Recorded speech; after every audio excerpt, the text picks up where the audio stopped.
नमस्कार साथियों, मैं सतीश एक बार फिर से आपका स्वागत करता हूं स्वामी विवेकानंद कंपटीशन सेंटर झुंझुनू के इस ऑनलाइन मंच पर। दोस्तों, हमारा जो केमिस्ट्री का जो पोर्शन चल रहा है उसमें हमारा टॉपिक चल रहा है रासायनिक अभिक्रिया। रासायनिक अभिक्रियाओं में हम पढ़ रहे थे दोस्तों, टॉपिक था हमारा रासायनिक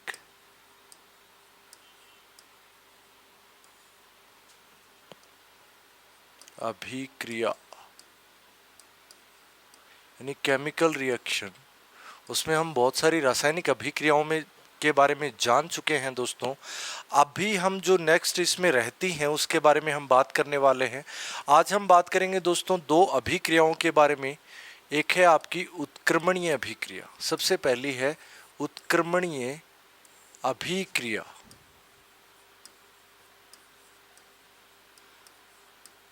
यानी रिवर्सिबल रिएक्शन। अब सबसे पहले दोस्तों मैं बात करूं कि उत्क्रमणीय अभिक्रियाएं होती क्या है, तो ये दोनों साइड में होती है दोस्तों। दोनों साइड इन द सेंस मतलब कि आपका रिवर्सिबल होती हैं। कैसी होती हैं? रिवर्सिबल। तो दोनों दिशाओं में वे अभिक्रिया जो दोनों दिशाओं में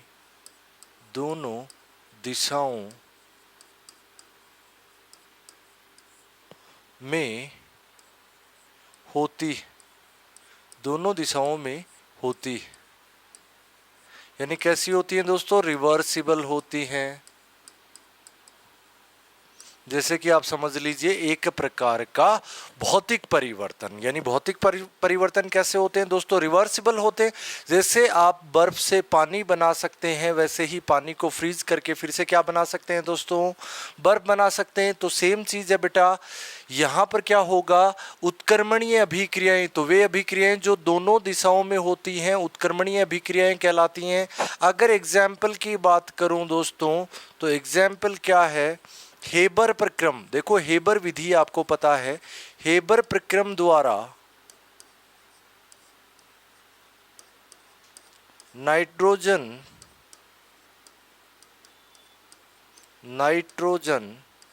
व हाइड्रोजन द्वारा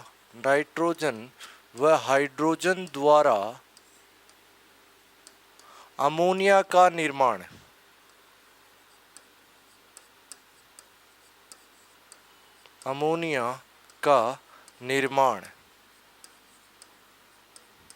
अब देखिए दोस्तों, सबसे इंपॉर्टेंट क्वेश्चन है कि हेबर विधि क्या है। तो ये हेबर विधि जो है दोस्तों, ये है आपकी बेसिक तौर पे अगर हम बात की जाए तो ये अमोनिया बनाने की विधि है दोस्तों। जैसे नाइट्रोजन का हम हाइड्रोजन के साथ में अभिक्रिया करवाएं तो ये आपकी अगर एक उत्क्रमणीय अभिक्रिया है तो कैसे बनेगी दोस्तों? ये बनेगा आपका 2NH3। और NH3 दोस्तों क्या होती है? अमोनिया गैस होती है। Ammonia gas. तो देखिए दोस्तों, ये रिवर्सिबल है। ये दोनों साइड में, इस डायरेक्शन में भी है और इस डायरेक्शन में भी है। इसका जो चिन्ह होता है उसको आप कुछ इस प्रकार से निरूपित करते हैं, एक साइड में इस प्रकार से और दूसरी साइड में इस प्रकार से। ये आपकी उत्क्रमणीय अभिक्रियाएं हैं, यानी रिवर्सिबल केमिकल रिएक्शन का एग्जाम्पल है दोस्तों। तो उत्क्रमणीय अभिक्रियाएं वो होती हैं जिनमें जो दोनों दिशाओं में होती हैं, यानी रिवर्सिबल होती हैं। एग्जाम्पल की हमने बात की तो हेबर विधि द्वारा नाइट्रोजन व हाइड्रोजन की स्थिति में किसका निर्माण दोस्तों? अमोनिया का जो निर्माण है, ये आपका क्या कहलाता है? उत्क्रमणीय अभिक्रिया का उदाहरण है। अब मैं बात करूंगा नेक्स्ट दोस्तों यहां पर अनुत्क्रमणीय अभिक्रिया की। अनुत्क्रमणीय अभिक्रिया।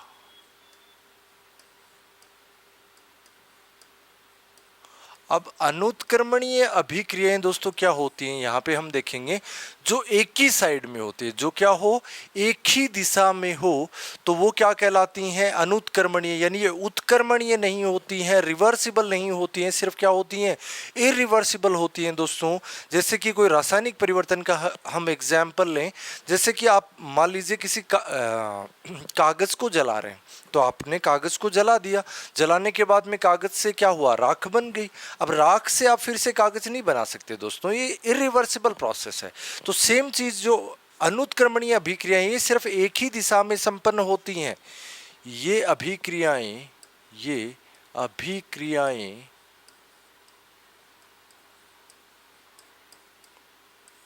केवल एक ही दिशा में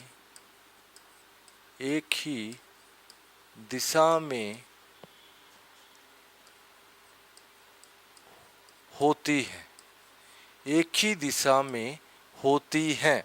अब अगर हम एग्जाम्पल की बात करें तो दोस्तों आपका सोडियम हाइड्रोक्साइड है, इसकी क्रिया हम करवाएं किसके साथ में, H2SO4 के साथ में। किसके साथ में करवाएं दोस्तों, H2SO4 के साथ में। तो क्या बनेगा दोस्तों, Na2SO4, Na2SO4। और साथ में क्या मिलेगा दोस्तों, इसमें मिलेगा आपको पानी। यह है दोस्तों आपका सोडियम सल्फेट,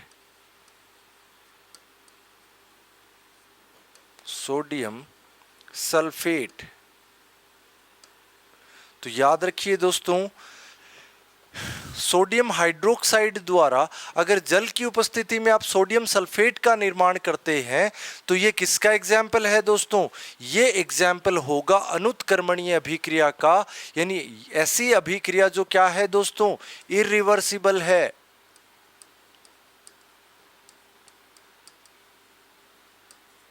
इरिवर्सिबल है। तो दोस्तों एक ही दिशा में संपन्न होती है इसलिए इरिवर्सिबल है। अगर हम एग्जाम्पल की बात करें दोस्तों, यहाँ पर हमने बेस्ट एग्जाम्पल लिया, सोडियम हाइड्रोक्साइड के साथ में हमने क्रिया करवाई किसकी, H2SO4। H2SO4 क्या है, एक अम्ल है दोस्तों, और इसकी क्रिया करवाने से हमें प्राप्त हुआ Na2SO4 यानी कि सोडियम सल्फेट, जो कि किसका एग्जाम्पल है, अनुत्क्रमणीय अभिक्रिया का एग्जाम्पल है। अब दोस्तों हम बात करेंगे नेक्स्ट अभिक्रिया की, जो है हमारे पास ऑक्सीकरण। ऑक्सीकरण अभिक्रिया, किसका बात करेंगे, ऑक्सीकरण का। अब देखो यहां पर ऑक्सीकरण होता क्या है, देखो या तो ऑक्सीजन, किसकी बात करें, या कोई भी ऋणावेशित तत्व, ऋणावेशित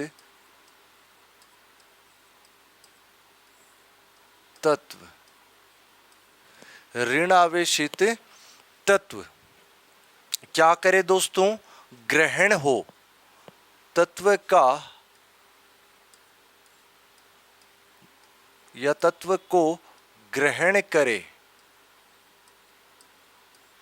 कोई भी पदार्थ जो है या तो ऑक्सीजन या कोई भी ऋणावेशित तत्व का क्या करे, को ग्रहण करे, या दूसरा पॉइंट है दोस्तों हमारे पास इसमें, हाइड्रोजन या इलेक्ट्रॉन, हाइड्रोजन या इलेक्ट्रॉन का निष्कासन करे, या हाइड्रोजन या इलेक्ट्रॉन को निष्कासित करे।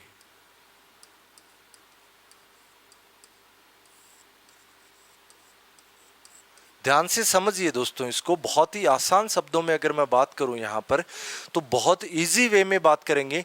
या तो कोई भी पदार्थ है वो ऑक्सीजन या कोई भी ऋणावेशित तत्व को क्या कर ले, ग्रहण कर ले, यानी किसको, ऋणावेशित तत्व को ग्रहण कर ले, या फिर क्या करे, हाइड्रोजन या इलेक्ट्रॉन्स का क्या करे, निष्कासन करे, तो इसको कहते हैं ऑक्सीकरण। अगर एग्जाम्पल की बात करूं दोस्तों तो बहुत ही अच्छा एग्जाम्पल है हमारे पास में। अगर मान लीजिए कॉपर है आपके साथ और आप इसका रिएक्शन करवाते हो ऑक्सीजन के साथ, तो दोस्तों ये क्या बनेगा, कॉपर ऑक्साइड बनेगा। तो कॉपर ऑक्साइड में ऑक्सीकरण,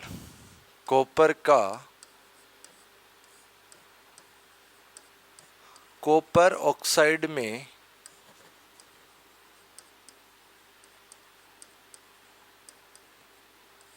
में ऑक्सीकरण, क्या कहलाता है? ये ऑक्सीकरण अभिक्रिया का एग्जाम्पल है।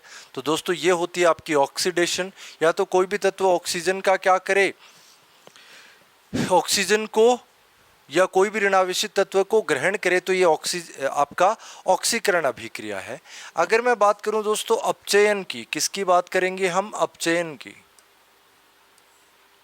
तो अपचयन में क्या होगा दोस्तों? यहां पर देखिए, इसमें तो क्या था, ऑक्सीजन या ऋणावेशित तत्व को ग्रहण करे। यहां पर क्या होगा दोस्तों? इसका जस्ट उल्टा है, ऑक्सीजन या किसी भी ऋणावेशित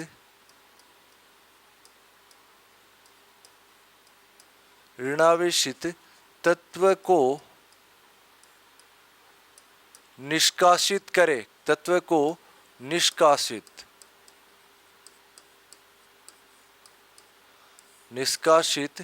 करे, या फिर क्या होना चाहिए दोस्तों? हाइड्रोजन को ग्रहण करे, हाइड्रोजन को ग्रहण करे, तो ये अभिक्रिया कहलाएगी दोस्तों आपकी अपचयन अभिक्रिया। मान लीजिए आपके पास में कॉपर ऑक्साइड है, इसकी अभिक्रिया आपने करवाई हाइड्रोजन गैस के साथ में, और इसको दिया आपने दोस्तों उष्मा, तो क्या बनेगा दोस्तों? कॉपर अलग हो जाएगा और साथ में बन जाएगा H2O। तो देखो ऑक्सीजन को क्या किया दोस्तों? ऑक्सीजन को यहाँ पर H2 ने तो ग्रहण किया, तो अगर ऑक्सीजन का ग्रहण कर रहा है तो दोस्तों ये तो आपकी हुई ऑक्सीकरण, ऑक्सीकरण। लेकिन दोस्तों यहाँ पे कॉपर ऑक्साइड जो है ये ऑक्सीजन को क्या कर रहा है? रिलीज कर रहा है, इसलिए दोस्तों ये वाली अभिक्रिया आपकी कहलाएगी अपचयन अभिक्रिया। तो दोस्तों ये रासायनिक समीकरण जो है ये आपका ऑक्सीकरण और अपचयन दोनों का बेस्ट एग्जाम्पल है दोस्तों। तो बहुत ही आसान भाषा में अगर कहा जाए दोस्तों तो ये है आपका ऑक्सीकरण और अपचयन। अब दोस्तों ये थी हमारे बेसिक तौर पर रासायनिक अभिक्रियाओं के प्रकार। अब हम दोस्तों थोड़ा सा इसमें बात करेंगे कोरोजन की। किसकी बात करेंगे? कोरोजन की। तो कोरोजन की अगर हम बात कर लें दोस्तों तो देखिए इसको कहते हैं संक्षारण या कोरोजन।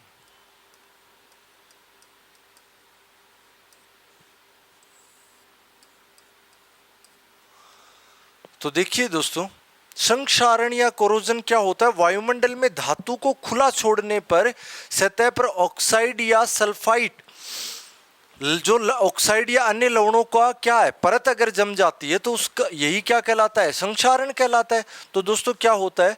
वायुमंडल में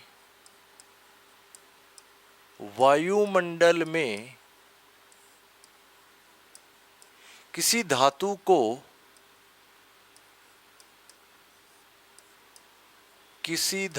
को खुला छोड़ने पर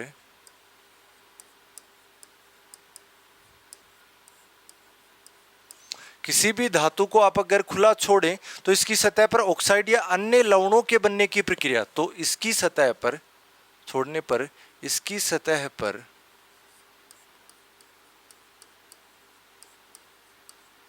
ऑक्साइड या अन्य लवणों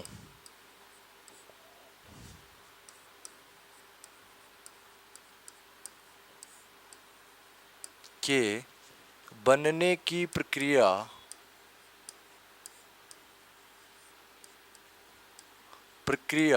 संक्षारण है।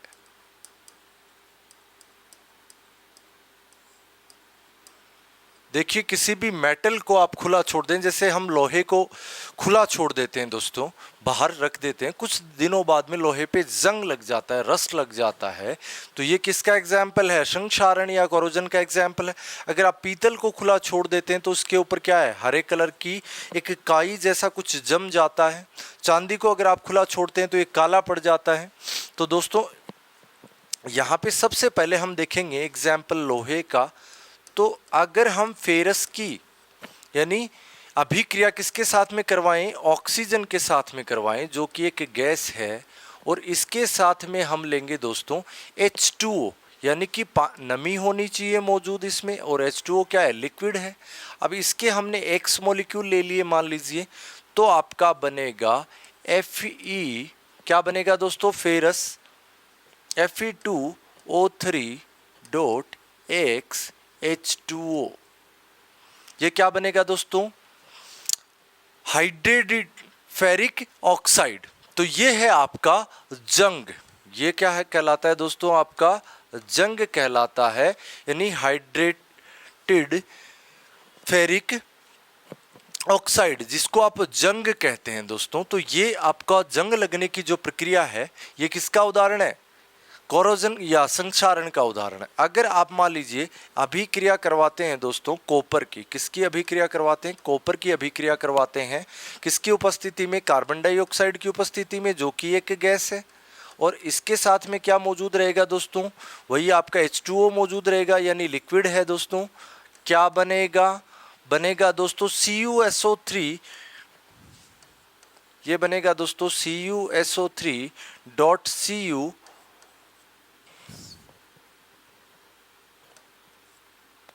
OH ट्वाइस, और साथ में क्या निकलेगा दोस्तों, इसके बाई प्रोडक्ट को एक बार छोड़िए आप, यहां पर देखिए ये क्या है दोस्तों, ये बेसिक कॉपर कार्बोनेट है, ये है आपका basic copper carbonate.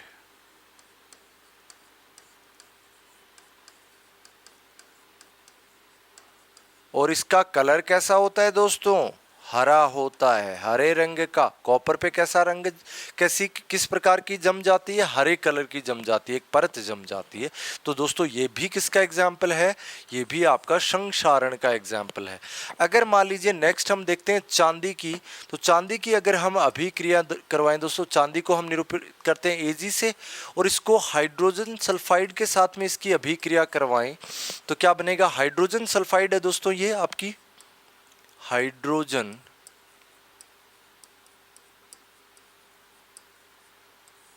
Sulphide.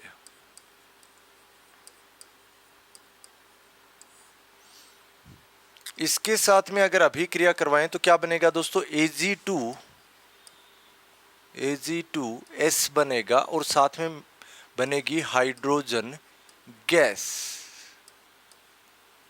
Hydrogen gas. और ये होता है दोस्तों सिल्वर सल्फाइड। क्या होता है दोस्तों, सिल्वर सल्फाइड। ऑक्साइड या सल्फाइड लवण बनते हैं दोस्तों, बताया था आपको अभी मैंने, ये बनेगा दोस्तों सिल्वर सल्फाइड। और इसका रंग कैसा होगा दोस्तों, काला हो जाएगा। तो चांदी के ऊपर जो परत जम जाती है वो कैसे कलर की होती है, काले कलर की होती है दोस्तों। अगर बैलेंस करें तो ये कुछ इस प्रकार से बैलेंस हो जाएगा रासायनिक अभिक्रिया जो है।